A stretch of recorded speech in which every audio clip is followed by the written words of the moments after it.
Fala pessoal do canal É o Time do Povo, este é mais um Papo Reto com a Fiel, eu sou o Marco Belo e vamos falar do Esporte Clube Corinthians Paulista. Antes, eu peço que você se inscreva no canal e aqui na descrição do vídeo, tem um link direto para o fórum e para o bolão aqui do canal É o Time do Povo. No fórum e no bolão, você concorre a muitos prêmios, então aproveita, fica sabendo das notícias do Corinthians aqui no Papo Reto com a Fiel, clica aqui no link que tem o fórum e o bolão e você ainda ganha prêmios aqui no canal É o Time do Povo. O Corinthians ganhou a 8ª partida consecutiva, 8 partidas consecutivas. Se contar só Campeonato Brasileiro e Campeonato Paulista, tirar a Copa Sul-Americana, Copa do Brasil, será a 10ª, ou foi a 10ª vitória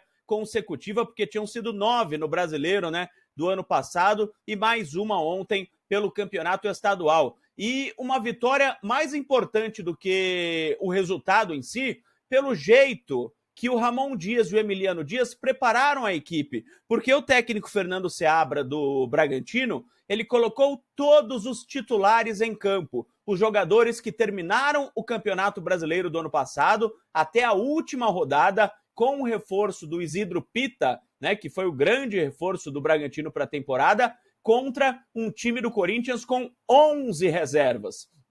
O que o Fernando Seabra queria? Colocar os titulares, matar o jogo, fazer 2-3-0 no primeiro tempo e não tinha mais jogo. E o Corinthians, claro, esperava tentar segurar a pressão do Bragantino e esperar o cansaço dos jogadores, claro, que não tiveram pré-temporada do time de Bragança Paulista. E foi o que aconteceu. O Corinthians até tomou um sufoco do Bragantino no primeiro tempo, tomou o gol ali do Lucas Evangelista na primeira etapa, em uma falha primeiro do Tchoca, depois do Hugo. Os dois falharam, o Tchoca estava na marcação e o Hugo tentou no rebote pegar o jogador do Bragantino e não conseguiu. O gol saiu marcado pelo Lucas Evangelista, o Bragantino fez 1-0, o Corinthians quase empatou naquele pênalti que tinha sido marcado pelo árbitro Matheus Candansan, mas acabou sendo marcado um impedimento no meio de campo, né? O pênalti aconteceu, só que o Romero estava um pouquinho à frente da linha do meio de campo, milímetro, um impedimento, né, lamentável que foi marcado, seria pênalti para o Corinthians e poderia ter saído o gol de empate. Mas, como previsto, o Bragantino não matou o jogo no primeiro tempo, os jogadores do Bragantino morreram fisicamente na segunda etapa, e aí a estratégia do Ramon e do Emiliano acabou dando certo. O Corinthians voou no segundo tempo com os jogadores mais descansados. Só deu Corinthians. Aí uma assistência de mestre do Juninho Capixaba, depois de uma jogada do Romero pela esquerda. O Juninho Capixaba, é lógico que eu tô sendo irônico, né? Deu uma cabeçada ali. Ele nunca fez uma assistência desse jeito quando jogava no Corinthians, hein? Deu uma cabeçada nos pés do Thales Magno, que fez o seu 4º gol contra o Bragantino, hein? O Thales Magno contra o Bragantino é o Pelé. É mais ou menos o que era o Romarinho contra o Palmeiras no passado. Todo jogo contra o Bragantino, o Thales Magno faz gol. 1-1 no placar, o Corinthians continua em cima. O técnico Ramon Dias foi colocando os titulares, colocou Mateuzinho, colocou o Yuri Alberto, colocou, quem mais ele colocou em campo de titulares? Colocou o Rian, que não é titular, o André Carrijo é titular, e colocou o Pedro Raul. E aí o Pedro Raul, que já tinha marcado um gol no amistoso contra a Barbarense um dia antes, né, no amistoso, no jogo treino contra a Barbarense lá no CT Joaquim Grava, marcou o seu primeiro gol oficial em 2025. Ele que não marcava desde abril de 2024. Há 9 meses o Pedro Raul não marcava um gol. Esperemos que seja o gol da redenção, que o Pedro Raul possa vir a marcar muitos mais gols e assim, muito mais gols. E assim como aconteceu com o Yuri Alberto, que no início do ano passado era muito criticado por todos, pela torcida e pela imprensa também, o Pedro Raul também possa dar a volta por cima e possa marcar muitos gols. Assim o Yuri Alberto teria um concorrente de peso, já que o Héctor Hernandes, né, mostrou, infelizmente, que não tem muita capacidade para ser o reserva do Yuri Alberto na equipe do Corinthians. Matheus Donelli fez uma baita de uma partida, salvou o Corinthians em diversas oportunidades,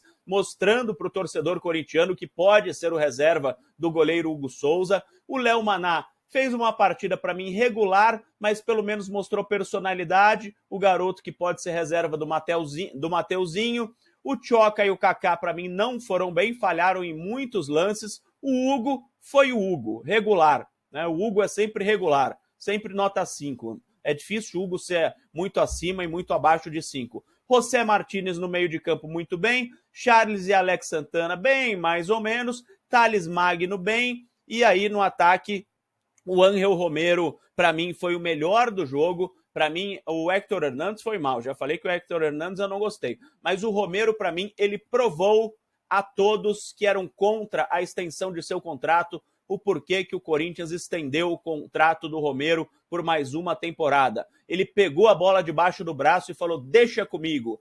Pegou o jogo e matou o jogo, ele, Romero, com os jogadores reservas do Corinthians. Ó, toca pra mim, vai ali, faz isso, faz aquilo, chuta gol. O Romero fez de tudo no jogo de ontem, foi pra mim o melhor em campo, junto com o Matheus Donelli, que também foi muito bem. Você pode falar que o Thales Magno foi bem, que o Yuri Alberto, o Pedro Raul foram bem, mas pra mim o Romero acabou com o jogo. Algumas notícias exclusivas, o Corinthians ainda não pagou os salários que estavam prometidos para o final de semana passado. Corinthians não acertou ainda, porque não arrumou o dinheiro, na verdade, para pagar os salários dos jogadores, pelo menos no horário que eu estou gravando esse vídeo, 2h21 da tarde, o Corinthians não pagou os salários dos jogadores da comissão técnica ainda, e a torcida organizada do Corinthians prometeu que vai apoiar o presidente Augusto Melo, vai soltar um comunicado ainda hoje à tarde, apoiando o presidente Augusto Melo na votação de impeachment,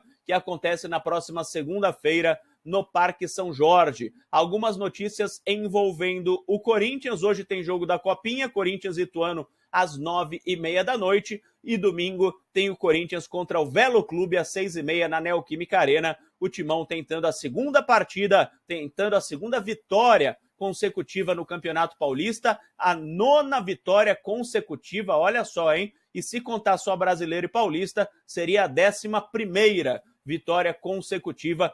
Ninguém segura o Corinthians. O corintiano não sabe mais o que é perder e nem empatar.